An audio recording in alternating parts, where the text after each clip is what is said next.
Hi, this is Robert Rickover. I'm an Alexander teacher in Omaha, Nebraska, and my guest, who is sitting in a chair today away from the Far camera, away. far away, is Imogen Ragone, an Alexander technique teacher in Wilmington, Delaware. And this is gonna be part two of an interview we did, video, and it's also gonna be a podcast, dealing with sit to stand and stand to sit, kind of classic Alexander technique procedures, I guess you could call them.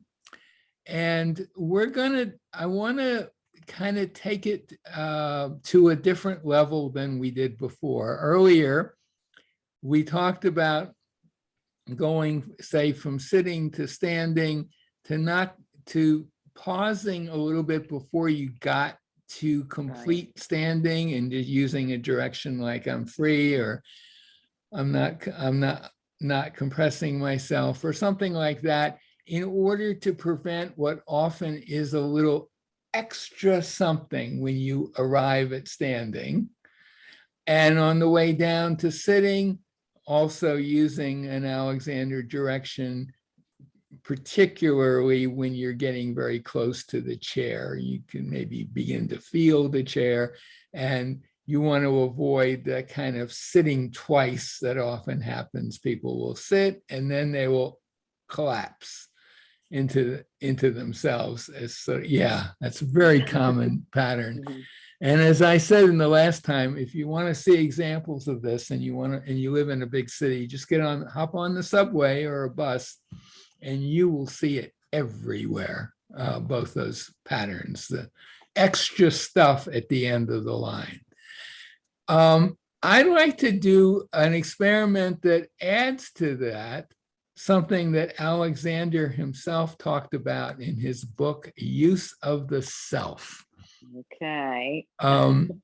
You'll recall some of his experiments that he talks about, where for example, he's sitting in a chair and he's thinking, well, I might stand up or I might not. I'm not going to decide I'm going to hold off, or I think he would call it,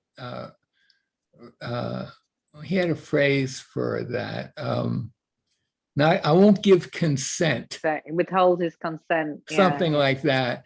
And the idea was to get away from the problem of, I'm sitting in a chair and I'm going to stand up and I'm already engaging some muscles that are going to be part of that standing up.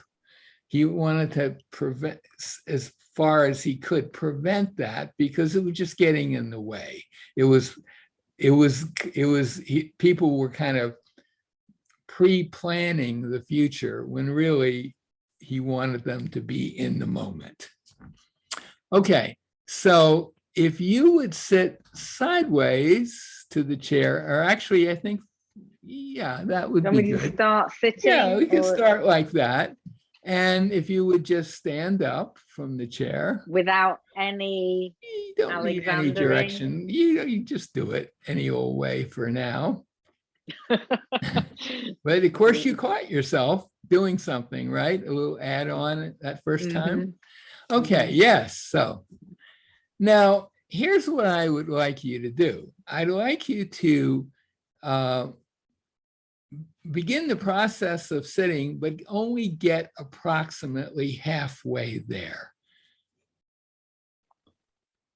Okay. Now it looks a lot like what Alexander teachers sometimes call the monkey position, right? And position of mechanical advantage. Position of mechanical advantage. And one way of, yes, right. And it's very useful for certain things, but we're going to use it in a slightly different context here, because if you think about it, at where you are, how long am I going to be? Oh, not long. Sorry, we'll keep this short. But at where you are right now, you could decide and go ahead and do it to bring yourself back to standing. Yeah, and then go back into monkey. If I guess we'll just call it monkey. And now you could decide to sit. Right. So either one of you have, there's those two, or of course you could just stay in monkey. So you have three choices really. And the idea here is that if you're in that position of mechanical advantage where you could just go back to standing, or you could go down, you could sit, and you don't make a decision which one you're going to do until the very last moment. And the best way to do that, I think, is to use a direction like I would tend to use the direction I'm not doing. Or so again, if you could just go halfway again. You could go halfway just from sitting. So there you are. You could sit, you could stand. If you use the direction I'm not, yeah. Or did you want me to actually do something, or did you want me to well, stay? you would just jumped ahead a little bit, but go back to the position of mechanical advantage, and then use a direction like whatever I decide, what you just know ahead of time, whatever I end up deciding to do, I'm going to use the direction I'm not doing. And yeah. Or go back into the position of mechanical advantage again. I'm not doing as I bring myself to sitting. Yeah. And in fact, see, that was a little different because it was decided for me that I was going to sit. Yes, and it would be if you could just do this yourself and make your own decision of if and what you're going to do. Because the time before, I didn't know which I was going to do, and then I just stood up again. Right. And yeah. But anyway, but if you go back into that position of mechanical advantage, and just decide. You're going to use the direction I'm not doing, and then at some point take that direction wherever you want, to the chair or to standing or to just remaining, or you could even walk around the room in that monkey position too. I mean, I could. I do know that seemed different to me when I sat down then than the previous time when I kind of was prescribed that was what I was going to do. Yeah. Because it's a decision that you're the one who should be making, right? Yeah. And I think and not making not making until you make it, if you know what I mean. Right. That you're not making the decision, and when you make it, you just go. Right. You're in the context of you're in this position of mechanical advantage, and you have freedom to do anything, come out of it, sit, walk, do anything. But whatever you do, you want to continue that direction. I'm choosing the one I'm not doing, but it could be I'm free, or I'm not compressing myself, or whatever. But you're adding that element of uncertainty about what it is you're going to do. And you're only going to make that a decision within the framework of a direction. Yeah. I'm just noticing that the moment I hit the chair, or if I have, or even just before, but I'm already thinking, where is the chair? That there's a little moment of extra muscular tension that is, I would imagine, not necessary to what's going on. And it's just so interesting how this still comes up after years and years. I know. And that it's not, to let people know that I am noticing it, and it may be visible too. And I am pretty confident it's nothing like at the same level as when I was a beginner Alexander student. I think doing the sitting and the standing in this way, as opposed, one way is to go from sitting to standing, standing to sitting.